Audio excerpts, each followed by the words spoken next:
mutoyo kakalika kusunga biso pona mandago kutanga Bible te biso kutanga Bible biso pe molimo elobela biso ele biso nakatia ikristo engana para kwa chaque muto zana ndenge na yeye muto kusambela za kopeza reposa pe mais biso soki totuni yawe alobaka yawe alobaka nzambe nile kosalama ne nile kosalama nzambe apesaka réponse yango tobisaka bino oyo posa nzambe na makanisi nani ya nzambe kuna etape na tokokota kuna mpona ane oyo ezali na ane ya tumbu ane mpe ekobanda esengo liboso ekobanda etumbu deuxième esengo ekokota plus année prochaine yango ene passé toza kosiste bato kosenga bolimbisi na kosalaki mais olaki bato te ane oyo tokoti esengeli etumbu liboso apres kolamba koya nsima eza 4 ya bino ebele bakoseka avant ane esila ebele mpe bakotokosimba bitu avant ane okesila malédiction ça va cause ebele nzambe kolibere mutu te soki oyebi nano problème na yo te esengeli oyeba problème ezaka te nzambe ndenge alingaka mutu yango moni avant tout ojuge mokili yango soki bato tani la fere nzambe azokoma mokili no nzambe na alobeli mokili te oyo basala nano topase te na pa ya 4e alliance ya molimo po ete esengeli nzambe asopa molimo mutu na mutu ayeba mabe na malamu mutu azaleko etape tosokende ya saint esprit mutu akoza susula posa mutu te alobela ye hébreu combien hébreu combien mutu akoza sula posa te mutu alomutu osokozala molimo première étape deuxième troisième oyo ezolosila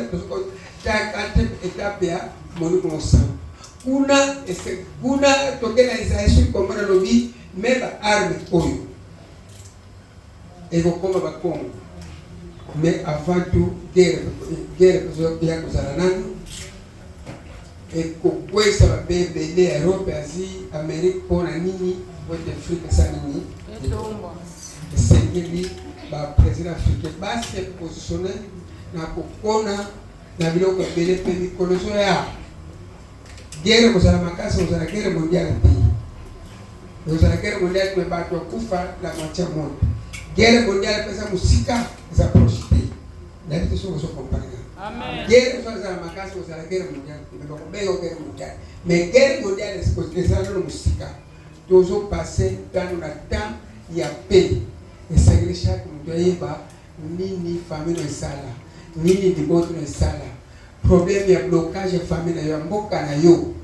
po ete kodélivre Afrique kodélivre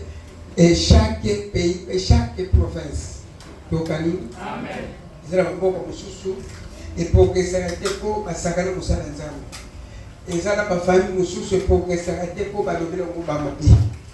ezala bafamille mosusu okozala momutu te mpo basimbaki motu esengeli basimba te problème ezali malédiction générale na malédiction personne mpe ezali jase ntango nzambe azoloba nzambe alobi ke nzambe ali biso na libota na yo comme malédiction mosusu tokota nango bakrele biso yango mais malédiction soki odécouvrir osengi molimisi nzambe azala kaka kolimisa mais malédiction mosusu ntango bakrele yango yo mpe obakisaki monoko toujours alozoloba likambo ezaka bilan mwana oto créer problème zalaka na babeti mwana na yo babeti moto ozala na bareserve kobiti babeti mwana oyebi te biti problème ekwetu oyebi yango te mais ntango mwana ye yo obisi kozala ezofika surtout mosala nzambe wana oyebi cause te malédiction ekomi général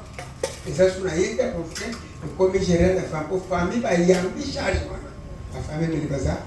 na malédiction nzambe azala kosa kangola moto na moto mpe libota mboka na mboka mpe pays na pays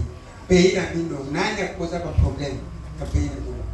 pone bozo souffrir pone marché na te pour combien de temps ça bozo pesa chaque pays nini basala koko na liboso ni basala et combien de prophètes wa bomo combien de bato bomo surtout ba cause nyonso ba guerre bozo mona basimba ba tonzamba ba famille nyonso ko ka o mingi basimba ba tonania surtout ko bunde sa kusala nzambe tibo soko makambo ba rezo so basala nzambe faire sel soki oningola soko oningi so muno na yo ko profondeur ya basala nzambe za passe nzambe MC za ilongola bilambo sala ni te filto eza kambe ze kambe so yo muno nina ko nzambe no bibasale nango oyo bakokwea 7 fois na kotelemisa bakopeye 7 fois donc mondo na tutaka ba reserve mondo ngo wana mabebe ezali me yango pe esimbi mondo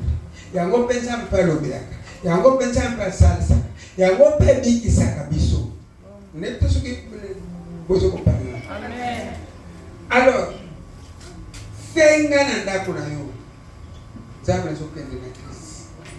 fallait année oyo tozana année segeli chaque lebote mi na matisho chaque lebota eye papa so côté la rêve mon frère dala kane ko bota metande ko ko dala papa na mana ba koko na yo so saka regarde si mais ko mona ba koko rope e kulanga so ko tele mate o mona kina ba koko ba noko ba papa ko tu apale ke ko la po sama kila de sa so que le contre ça pas toi bon mais ma bombe ko la ngani so que ça na ba voix ko ça ni ça moi ya année malédiction délivrance et bénédiction wa partie ya année que je t'ambre oyo sala kanisa oyo la famille sala etiji oyo la cadre sala etiji mingi bakufira bandako tokota lobi